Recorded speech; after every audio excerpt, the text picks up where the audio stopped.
আমি একজন আইনের শিক্ষার্থী, আমিও ওনার ডিবেট মুগ্ধ হয়ে শুনি। মাননীয় স্পিকার, আপনাকে ধন্যবাদ। মাননীয় স্পিকার, আমি খুব ভালো করেই জানি কোর্টের বাইরে ব্যান্ড পড়া যায় না, কিন্তু তারপরেও আমি কেন পড়েছি সেটা আমি যেমন ভালো জানি, আমি আশা করি মাননীয় স্পিকার আপনিও বুঝতে পারছেন আমি কেন ব্যান্ড পড়ে এসেছি। মাননীয় স্পিকার, স্বরাষ্ট্র মন্ত্রণালয়ের কাছে আমাদের এবারের বরাদ্দ তারা চেয়েছে 31,098 কোটি 88,15,000 টাকা। মাননীয় স্পিকার, আমি একটু বিনীতভাবে কয়েকটা পরিসংখ্যানের দিকে আপনাদের দৃষ্টি আকর্ষণ করি। মার্চ এবং এপ্রিল মাসে সারা দেশে হত্যাকাণ্ড রেকর্ড করা হয় 605টি।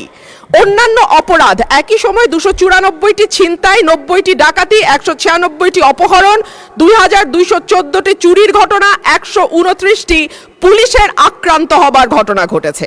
নারী ও শিশু নির্যাতন 2 মাসে 3,496টি নথিভুক্ত করা হয়েছে এবং সারা দেশে প্রতিদিনে গড়ে 10টির বেশি খুনের ঘটনা ঘটছে, খবর দিচ্ছে ডেইলি স্টার এবং বণিক বার্তা।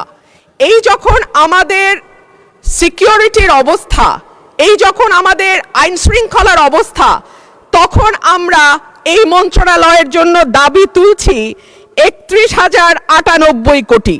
মাননীয় স্পিকার, পাশের থেকে আমার একজন সহকর্মী বলছেন এটা আরো বেশি হওয়া উচিত। সম্ভবত মাননীয় স্পিকার, পুরো বাজেটের সবটাই যদি স্বরাষ্ট্রমন্ত্রীকে দেয়া হয় বা এই মন্ত্রণালয়ে বরাদ্দ দেওয়া হয়, মাননীয় সদস্য প্রস্তাবটা করেন, টাইম ইজ রানিং আপ। তারপরেও কতটুকু উন্নয়ন হবে এই মন্ত্রণালয়ের আমরা জানি না। স্বরাষ্ট্রমন্ত্রী যখন বক্তব্য দেন সারা দেশ মুগ্ধ হয়ে শুনে।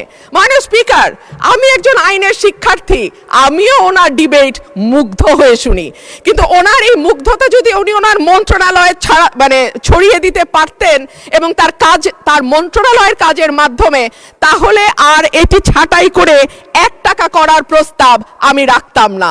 ধন্যবাদ।